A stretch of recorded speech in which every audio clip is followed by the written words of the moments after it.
to Core Discussions. This is our whatever episode you might be listening to. Thank you for tuning in. We call ourselves The Core, and we're here to discuss various topics. Thank you all for however you're listening, whether YouTube or you're listening on podcast and one of the many fun streaming services. So my name is Phil. You can call me Legacy. I'm going to hand it off to my friend right over here. I'm Bobby. You can call me Bobby D3. Hi everybody, I'm Max. This is my triplet brother. I'm Hunter, also known as Mountain. I'm Ian. Make sure you drink plenty of water. Stay hydrated. Ooh. And I am Jacob, the last of the triplets, and I go by Vitamin J. Okay, and if you've seen the episodes before, you'll know we said it that several of them are related. Now where some of us are in the same room, you can probably see it. These two and Vitamin J are triplets, and then Bobby is their younger brother. So we are all a really good group of friends. We just always wanted to start a podcast, so we decided why not do one. So today we are going to talk about wrestling heels. If you're with us for one of our previous episodes, one of the first episodes to drop, we talked about our top 10 favorite wrestlers of all time. At this time we're going to be talking about wrestling heels. Now, Jacob, since you are the wrestling savant, could you tell the audience what a heel is, for those who might not know? Sure, a heel in wrestling is essentially a bad guy. They will cheat to win. They will just try to break all the rules. A good guy in wrestling is called a face or a baby face. A baby face is someone who's really, really a good guy, like a Hulk Hogan or a John Cena. All right. That pretty much hits it. So, like usual, like the last episode, we have our top 10s. Every one of them submitting to me a list of their top 10 wrestling heels. I then calculated from a point system. If they were first place, they got 10 points. If they were 10th place, they got 1 point, and then so on and so forth. I then added all the scores and came up with a list of the top 10 who got the most points. And we're going to discuss, I'm the only one who's seen this full list so far, so everybody else is just finding out right now. We're about to start. Guys, are you ready? Ready. Born ready. Before you start, I want to remind everyone who won that last list, because I think it should be stated again. Just in case, when we did our favorite wrestlers of all time, none other than the Texas Rattlesnake, Stone Cold Steve Austin, won with 42 points, beating Rocky Maivia. You know, You put Maivia respect on his sounds a name. lot better. Just Rocky Maivia sounds better. But won by, he had 41 points, so hence, we've decided that Stone Cold is the greatest wrestler of all time. Obviously, is what the list says. I think someone cooked the book, but, you know. Well, he won't win this list, I guarantee you that. I was going to say, I have all the data. I have the data. I mean, it ain't here, but it's on the computer, so I can show you. All right. So. I want to audit other votes, by the way. Yeah, I want God. Stop that count. Don't. Sorry. No. Okay. All right. So, as we start off, there was actually a tie for our 10th place spot between two people. One of them was in 10th place on our favorite wrestling list, is HBK, and he is tied with The Rock. Both of them got 10 points. All right, we're going to start off with HBK. Both Jacob and myself had him at 8th place, and then Max, you had him at 7th spot. So since you had him the highest, I'm going to let you go ahead and discuss the Heartbreak Kid HBK. Yeah, Shawn Michaels had 2 heel runs that I know. He had the DX run, which I've seen now with W Network, but one reason I put him on here is because he had one of the greatest heel promos I've ever seen in my life when he was at Montreal on Raw, and he came out and then he pretended to have Bret Hart come out. And if you haven't seen it, watch it, because he trolled the crowd to an epic level and got some of the biggest heel heat you will ever see. And for those of you who don't know why that's such a big moment, there's something called the Montreal Screwjob in wrestling history, where pretty much Shawn Michaels won against Bret Hart, but Bret Hart did not actually tap out to the submission hold. Yeah, there's some backstage politicking going on, and that's why it was a big deal. But I mean, we can just go ahead and say it. Basically, Bret Hart was jumping from WWE to WCW, and he was scheduled to win during the pay-per-view but lose the next day on Raw. Vince McMahon was scared that Bret Hart was gonna actually not come through and show up and was gonna run away with the belt to WCW, and then this is when WCW was starting to, their WCW WWE wars were pretty much there, and WCW was beating WWE at this point, or it was pretty close about it, but WCW was starting to beat them. So yeah, and so not only did he not tap out, Shawn Michaels slapped the sharpshooter, which is Bret Hart's finishing maneuver on him in Montreal. For those of you who don't know, Bret Hart is from Canada. Is he specifically from Montreal? I believe so. Jacob. I believe it. Jacob? What's up? Oh, Bret Hart? Yeah. You are the savant. Yeah, no, he's not from Montreal. He's from Calgary. Okay. Alright. So I don't know where that is in relation to Montreal. But he was basically the hometown hero, and when he put it on, Vince McMahon said ring the bell, and it was not known, and only a couple people knew. Triple H knew, Shawn Michaels, I believe JR said he found out like a little bit before that, and a lot of people were upset. Like most of the WWE locker room didn't know it was supposed to happen. Bret Hart was so pissed, and he even spit on Vince McMahon. If you ever have heard the famous line from Vince McMahon, Bret screwed Bret. Hence, it was also called the Montreal Screwjob. And Brett still holds a grudge to this very day. Oh yeah, very bitter. I don't blame him. Very bitter. Yeah, he's bitter about a lot. But yeah, that. No, So, I also believe that he punched McMahon backstage, gave him a black eye, if I do remember correctly. Damn. But yeah, that promo I'm talking about from Shawn Michaels, I believe it's like in mid 2000s Raw, is pretty epic. I would definitely recommend checking it out. The crowd's reaction when they heard that music. But yeah, I put him there also for the DX run because he was the Golden Boy from '95, '96 on Raw, and you know he was the chosen champion by Vince McMahon to carry the WF into the next generation. And then when he turned and did the DX run, that was a complete 180, and he did a heck of a job in the DX run too. I do like his heel work during the Undertaker Shawn Michaels feud at WrestleMania. That was some pretty great heel work on his part. Yep. Jacob, you had him on your list. Go ahead and speak about your thoughts. All right. Well, okay. So Shawn Michaels as a heel, right? One of my favorite heel turns when he kicked Marty Jannetty in the barbershop, and then Marty Jannetty tried to jump through the window.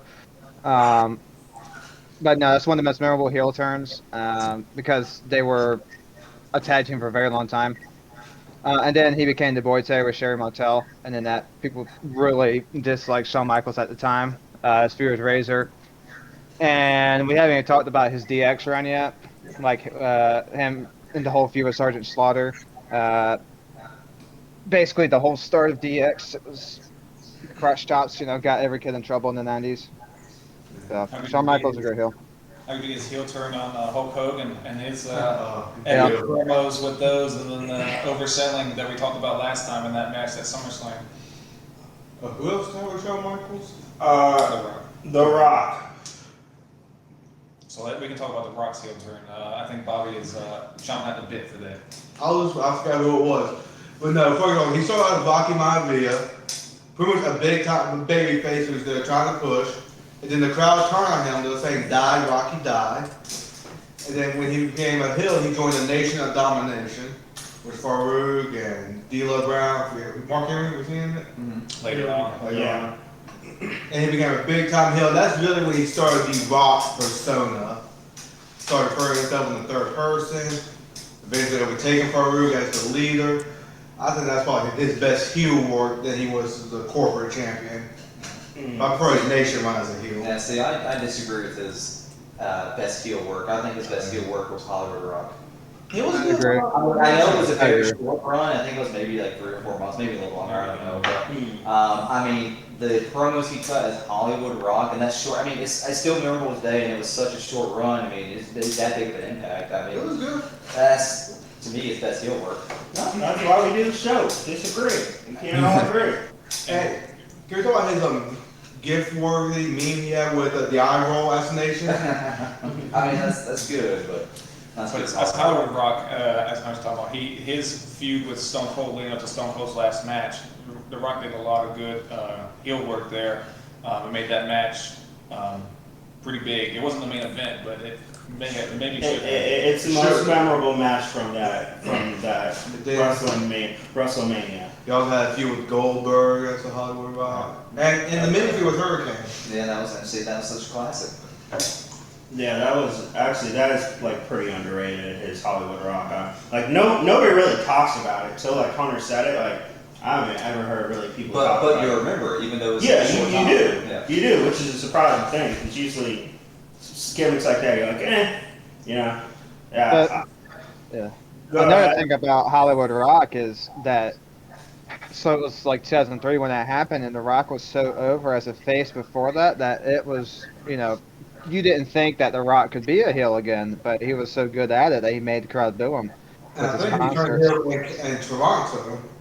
And his like mini feuds with the Hurricane and Jeff Hardy, they were entertaining and actually, made fans cheer against him in one of the biggest upsets, Hurricane over Rock.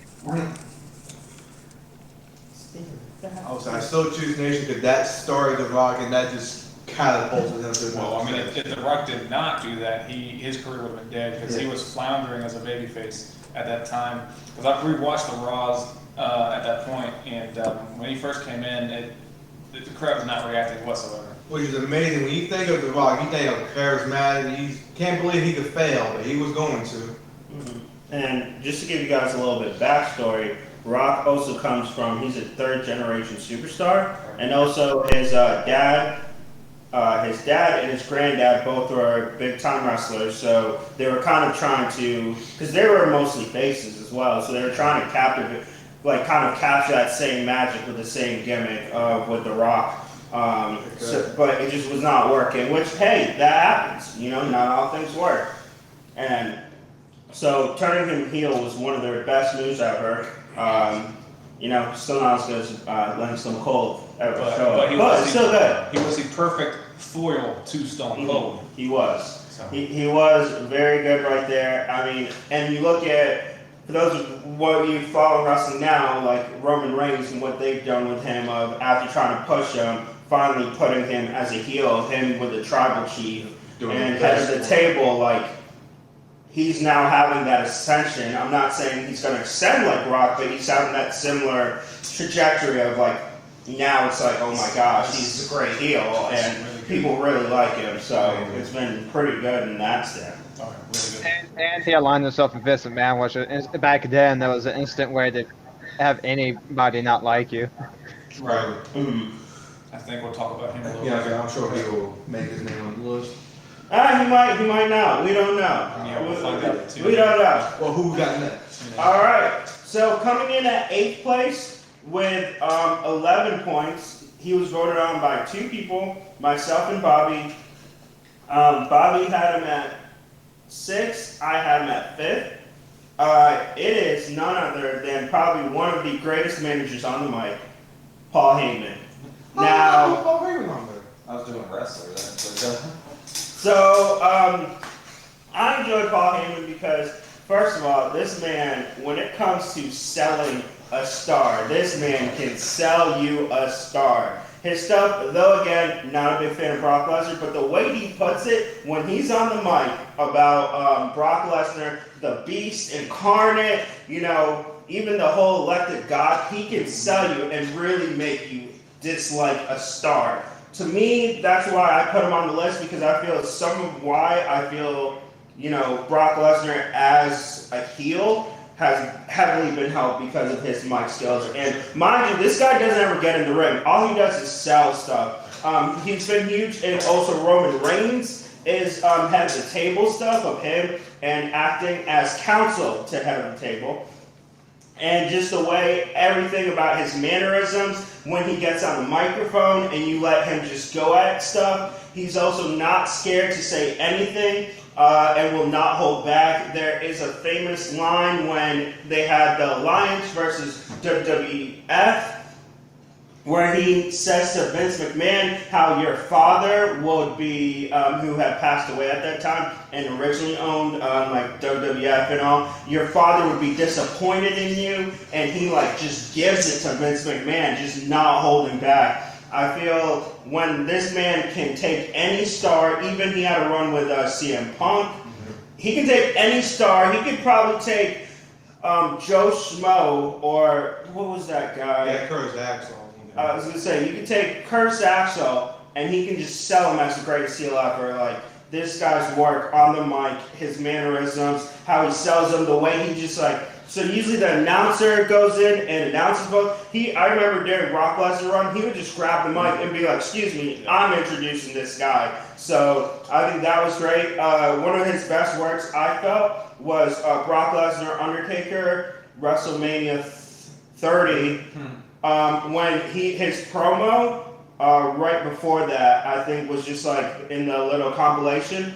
I think that was some of his greatest work when he talks about the biggest number, the smallest number would be the biggest, and kind of blew that into it. So I'm gonna let somebody else take the reins from here. I'll let Bobby talk more about him, but Paul Heyman he had an interview and he told a story about when he first got into the business, and he did a promo, and he said he thought he did a great job with it, and then he went backstage, and Dusty Rhodes was there, and Dusty Rhodes, Paul Heyman's like, "That's a pretty good promo, wasn't it?" And then Dusty said, "Yeah, it was good, but where's the money, baby?" Because Paul Heyman went in there and didn't say, sell the match. He just did a nice promo. So that's why nowadays you see Paul Heyman does a great job with it. Every time he gets Lesnar in the ring, he says the same thing every single time. He sells the crap out of Brock Lesnar, and he makes every single match, even if it's against Dean Ambrose or something, he makes it seem like it's must-see TV. And he does that with Roman Reigns. He does it with anybody, but that's what he does. Like, he sells everything. He can sell anything. You stole what I was going to say. The Dusty story? Yeah, you stole it. No, I'll allow it. But I'll also say, not only does he sell Brock Lesnar, he also has to sell the opponent. Right. Because the size of it, he faced Finn Balor. Finn Balor is not that big compared to Brock Lesnar. 180 pounds soaking wet. But Paul Heyman sold Finn Balor as a threat to Brock Lesnar. He did convincingly enough where you can kind of feel like he may have a shot. Look at it too, they have no chance. But Paul Heyman will sell you on that opponent. He sold Roman Reigns. Yeah, he sold Roman Reigns, he sold Seth Rollins, Samoa Joe, Braun Strowman. He sells them all, which is a great job by a heel to get you invested in that match because you want to see Lesnar lose. But you know you most likely Let's is speak not. for yourself. Because if you I understand, dude. but yeah, that is smart to do because if you diminish your opponent, saying that's going to run right there, what's the point of watching it? Yeah. And then his line to JBL is one of the funniest lines I ever heard. He told JBL the only reason he's a champion is because Triple H didn't want to work Tuesday. Oh yeah, that was good. Which is probably true. Yes. And then his promo work when Brock was facing Goldberg, talking about how Goldberg's son is going to start calling Brock Lesnar daddy. It's just his promo works is 10 out of 10. Jacob, wrestling savant. Yeah, I mean, I like Paul Heyman's second best manager / advocate of all time. I still put Bobby Heenan ahead of him. But, I mean, you've already said what he does. He basically puts, sells Brock Lesnar as an unstoppable force. Now he's doing the same with Roman Reigns. Roman Reigns headed the table. That run wouldn't be nearly as good without Paul Heyman. Paul Heyman plays his role perfectly. And they've done a really, really good job of getting Roman Reigns over as a heel. It's the same thing with like Brock Lesnar. Brock Lesnar, back when he debuted in 2002, still to this day, he's not the best on promos, and his voice doesn't sound as intimidating as his body looks. But so having Paul Heyman there really helps to sell the overall image of Brock Lesnar. And some people need managers or advocates. And it's worked out perfectly. It's definitely the best manager wrestler pairing of all time, in my opinion. Paul Heyman and Brock Lesnar. The only one that would even come close would maybe be Undertaker or Paul Bearer. Right. Yeah.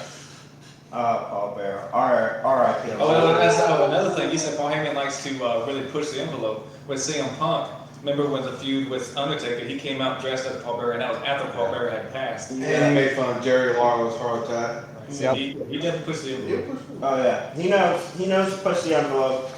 All right, so he came in again at 11 points. This next person coming in 7th is a current wrestler. Was voted on by myself, Max, and Jacob. Myself and Max had this guy at 6. Jacob had him at 7. It is none other than another third-generation superstar, the Viper, Randy Orton. I can start. You said he was not on everyone's list? He was No, on the 11th. No, Hunter and Bobby did not have. Bobby had him in honorable mentions. Like I said, I don't even think I had it. No, he did. Out loud. I gotta say, I'm kind of surprised that my two brothers didn't, because when we were watching wrestling, when he was the Legend Killer, I don't think we ever got more heated at a wrestler than Randy Orton. When he was in that Legend Killer gimmick and he spat in Mick Foley's face, I about want to jump to the TV and strangle him. I was very Yeah, angry. I was legit pissed. Explain what the Legend Killer Okay, Randy Orton first he came in as just Randy Orton, just the guy, and then he got recruited into Evolution. And then he started getting the Legend Killer gimmick, which he came out every week on Raw and defeated a wrestling legend, Sergeant Slaughter, Roddy Piper, I think, just all these legend wrestlers from back in the day, and he would destroy all of them. And then Mick Foley came in, he was a legendary wrestler from the Attitude Era, from the generation right before Randy Orton, and was trying to put a stop to it. And the way Randy Orton just disrespected him really ticked me off back then. So he had to be in there because I haven't been that angry at a heel since then. Then his heel work was this feud with Edge this past year was really good. And when he wants to be, his promo work can be really great when he's really angry and really trying to make his point as a heel. As a face though, he's not a good face. It's in. Yeah, some people just need to know where their bread's buttered, you know? Yeah. How many points did you say he had? He had 14 points. So I was a big, so like when I got back into wrestling really was after his Evolution stuff, and looking back on it, I'm kind of surprised because he came from Evolution with Triple H, Ric Flair, who are two of the, who might be talked about later, but two big time heels. But even after he split from that group, he was still able to create his own thing of still being this like major heel and still being like really up in his brand. It wasn't just Evolution that like just pushed him, and that's why he's big. And he actually was able to do a lot afterwards. I think for him, like no matter what, whether it's the Viper, whether it's a Legend Killer gimmick, I think they should have done that, push that. I think he was beating a lot of the new people or the high flyer stuff. And no matter what, I just feel it's going to be money and it's going to be gold with every single, like when he wants to, it's gold with his promos and with him going at you. Now, I will say, kind of a couple knocks against him will be, and it's not completely his fault, him and the Bray Wyatt or the Fiend, it's just it's never been good like it should be.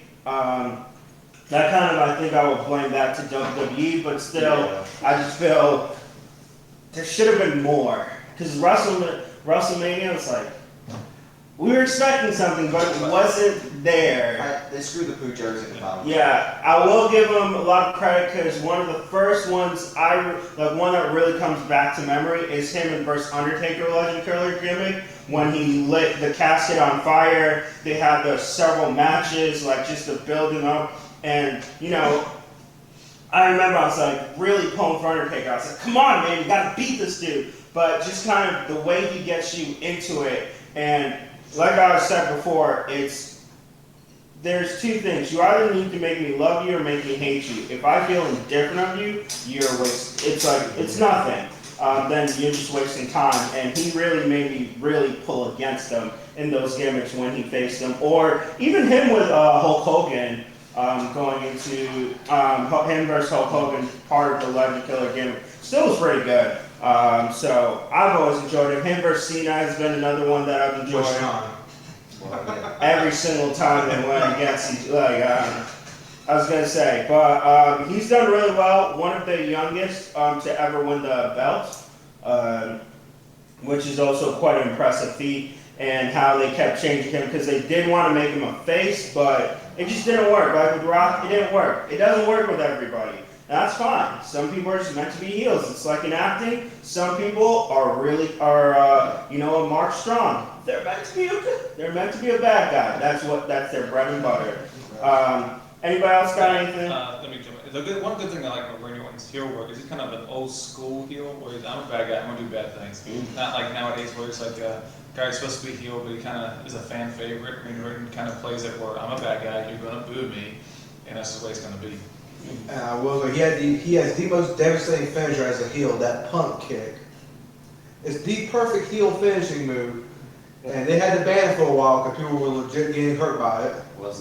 How can you really pull that move? You know? Well, if you're Vince McMahon, you just take it. Well, yeah. Oh yeah, well Vince McMahon. Okay, we'll talk about it. Yeah. Oh, so you admit he's on this. But one incredible thing about Randy He Orton. could be an honorable mention. Oh, no. I will say it's incredible that he's still wrestling. He's been in WWE for at least, 20 years? Yeah. So. Joe, you got anything about Randy Orton? Yeah, he has what's very rare nowadays, especially with heels, and is to have genuine heel heat. One of the highest video on WWE's YouTube by a country mile is when he attacked Triple H and kissed Stephanie McMahon. If you look at their YouTube, that one has like almost 300 million views, and there's no other one with even 200 million, so that's just kind of funny. But no, he became a top heel during the Legend Killer, but another era of Orton that was really good was the Age of Orton, during that time where he punted Stephanie and he was WWE champion, the bald Randy Orton essentially. But I mean, like you said, even today, he can still get people to dislike him, like when you burned the Fiend. So he still has, after all these years, again, something that not a lot of people, not trying to play the cool heel to get people to like him.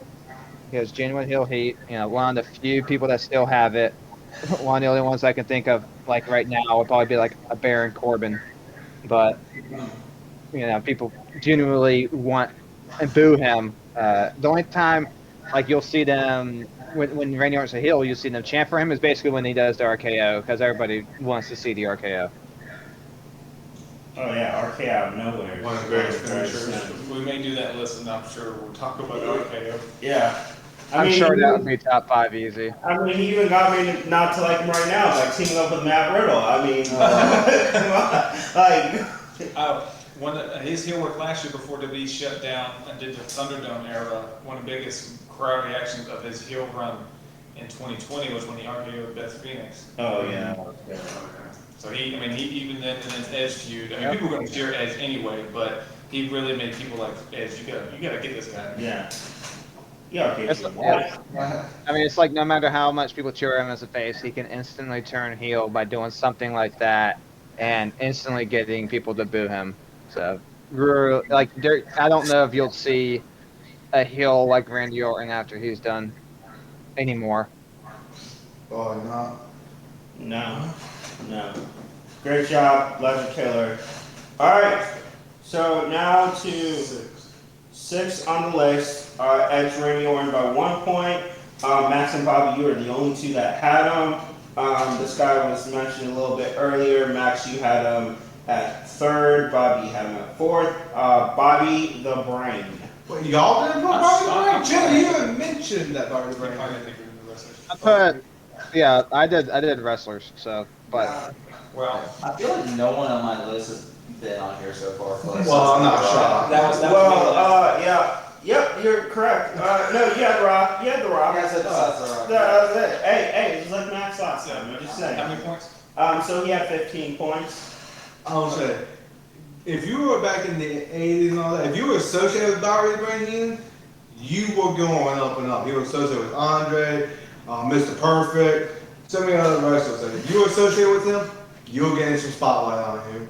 And He was even a good heel commentator, which after I mean, the King did a good job being heel commentary, but nowadays you don't really get that too much. But his work in the 80s and the early 90s, W work was pretty top notch. He was in, what was he in, Jay? NWA before? Mm-hmm. Yep. Yeah, he was great there too. But I mean, he just had the, I mean, we talk about Paul Heyman had the gift of gab. Bobby Heenan had it in space too. And he could sell, I mean, he had so many wrestlers that he managed, and he made every single one of them better than what they were before. He was never a detriment, or he didn't even take away from it. He always made the wrestlers that he was managing the spotlight, even though he was a star himself. He could be serious when he could be funny when he wanted to. His insults were legendary. I believe that was him that said Marty Jannetty tried to jump out of the window when Shawn Michaels super kicked him. So just the fact that he could just rub you the wrong way, you just despise anyone that was associated with him. You wanted them to lose because they were associated with Bobby the Brain and RIP. Yeah. Without him, we probably wouldn't have Paul Heyman. So he had a huge impact, and as far as I know, I don't think he ever was a good guy. So in his whole career, he's a bad guy, and people hated him back in his heyday. So none of y'all had that moment. What I was talking about. I did. I mean, if I don't see his stuff. I'm gonna be yeah, honest.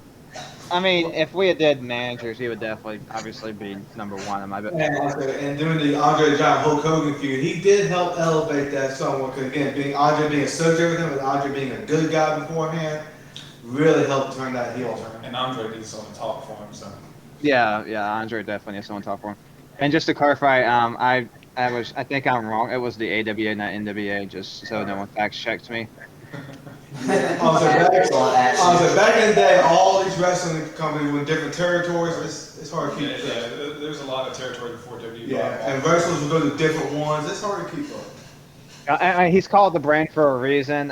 His wit, quick wit, and able to come up with one-liners on top of his head is just absolutely amazing. There will never be another manager like Paul Heyman, and that's even talking about Paul after Paul Heyman's done. Definitely not, but because you don't really see too many managers nowadays. But Yeah, true. I mean, he's one of a kind. It's a shame that the thing that got the Brain over the most, his voice, was sadly taken away from him when he had throat cancer. But And I was gonna say one thing, you guys seen this? There's a wrestling match where Mr. Perfect, he threw his towel behind him, Oh, yeah. and Bobby Brain just nicely catches it, nonchalant. It was beautiful. Yeah. You definitely need to watch it. It's perfect. That's- Pun intended. Pun intended. Pun intended.